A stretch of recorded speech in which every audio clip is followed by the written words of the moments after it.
Good morning, YouTube family. This is Iris. Today is May 31st. The time is 8:20. I just wanted to give you guys a view of what our front garden looks like. We, by the mercies of God and Mother Nature, were able to complete the the early launch of the garden. So this is our curb appeal. We have not shaped up the burning bushes at all because they're just flushing out.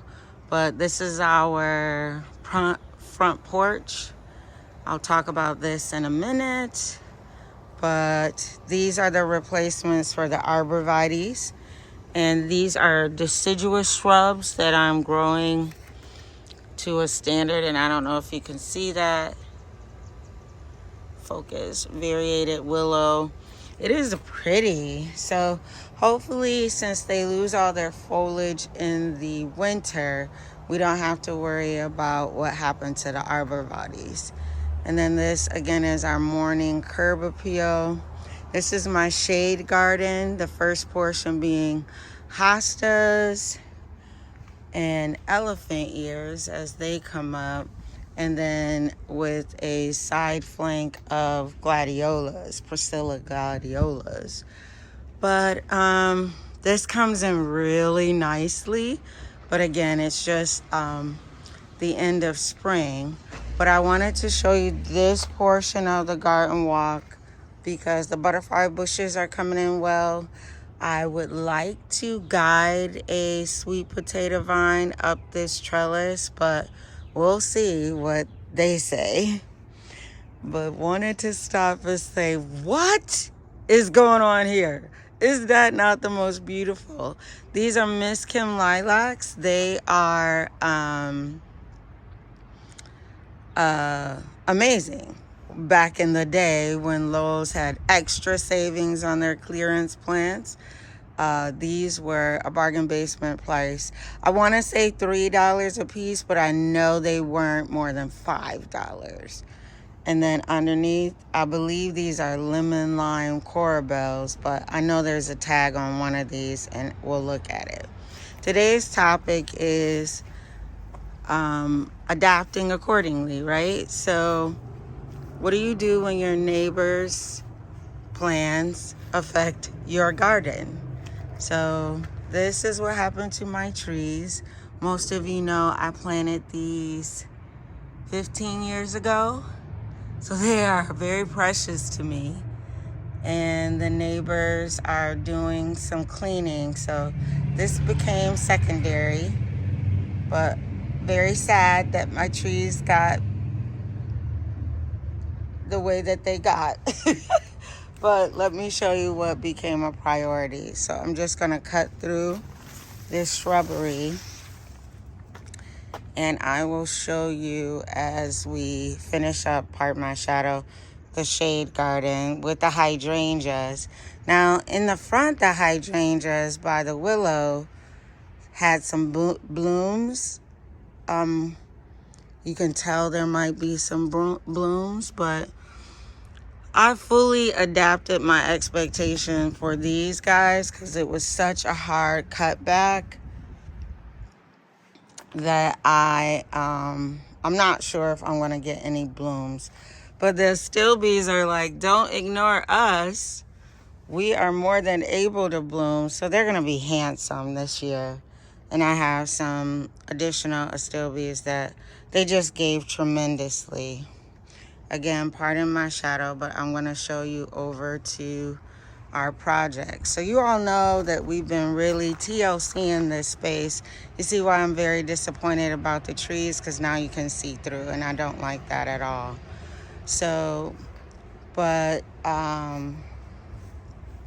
the biggest project is that our neighbors have removed their garage. Having removed their garage exposes us to the main street in our neighborhood. So we are doing a emergency enclosure, and that enclosure will include putting up fencing for ourselves. So what do you do when something changes? You adapt. That's what you do. So look at the clematis. She's just like, you haven't said a word.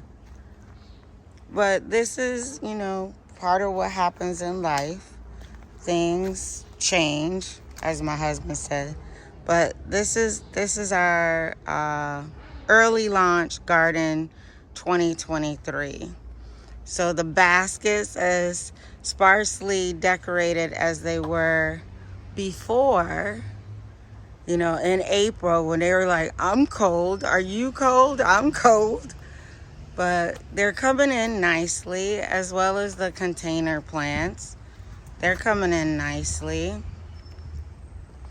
And then over here, so it looks like this year's garden theme is gonna be the umbrella patch, right? So husband said he really liked this umbrella. I was about to gift it out, honestly. And then the containers are coming along. I don't know if you guys can see in this corner, we lost the stems to our Japanese maple. So I'm not sure if they're gonna take hold and do anything. I put some root starter on them for possibly regaining their life stream, but I'll let you know how that goes. But what's encouraging about that, as we observe the rest of the patio, is that the mama tree, as the nursery that I got it from, a local nursery, has decided to not just leave the earth. And I am so excited. Come on, I thought it was so dead. So we had an ice storm, a blizzard. We had a rough winter. And all the branches just went down to the ground. So when this started budding, I was really excited about that. I am fighting excess moisture with some what do you call it? Mushrooms. I don't like those mushrooms. I like the edible ones. Those are not the edible ones. And then coming over to the edible garden, I'll do a review on the green stalk, maybe on my next green stalk, because I'm really in love with it.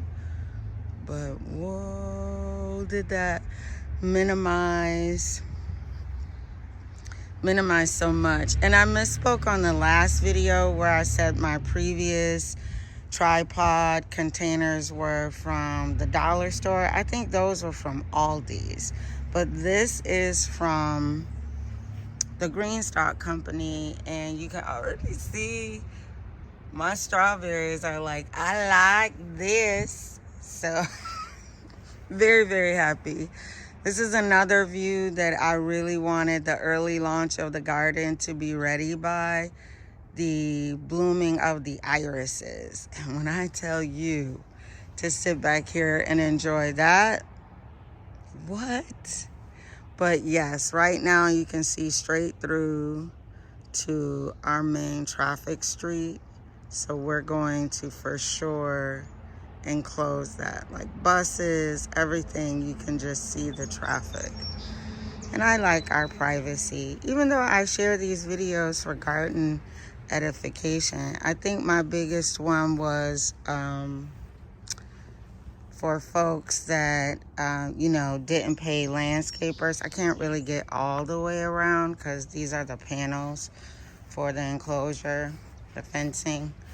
But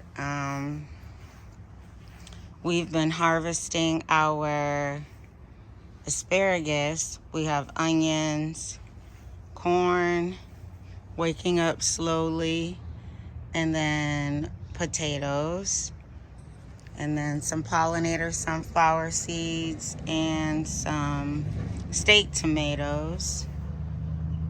When the panels have been placed, we can go through the edible garden bed, but I think that just a little shifting there. But I think that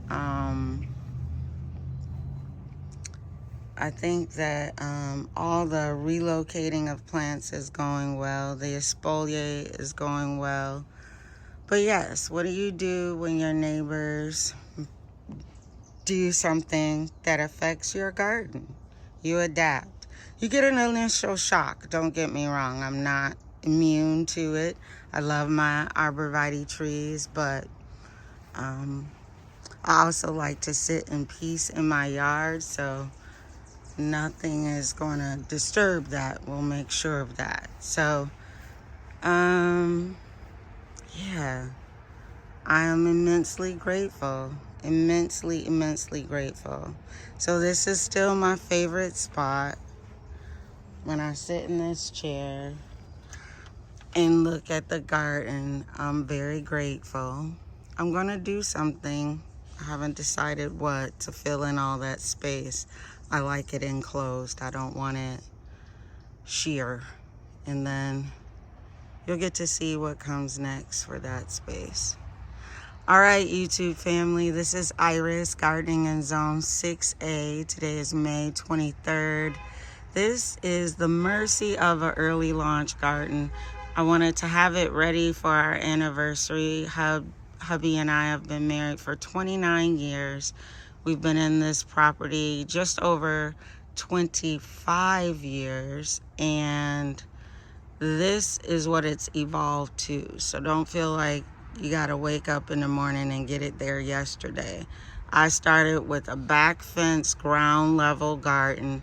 Especially these two guys were part of that original group of plantings, and you will see the benefits of longevity. We did all this landscaping, hardscaping ourselves. And if you ever want to just hook up your urban dwelling, be encouraged, because it can be done even if it's over time. So have a wonderful week. Enjoy the day. Take care. Bye-bye.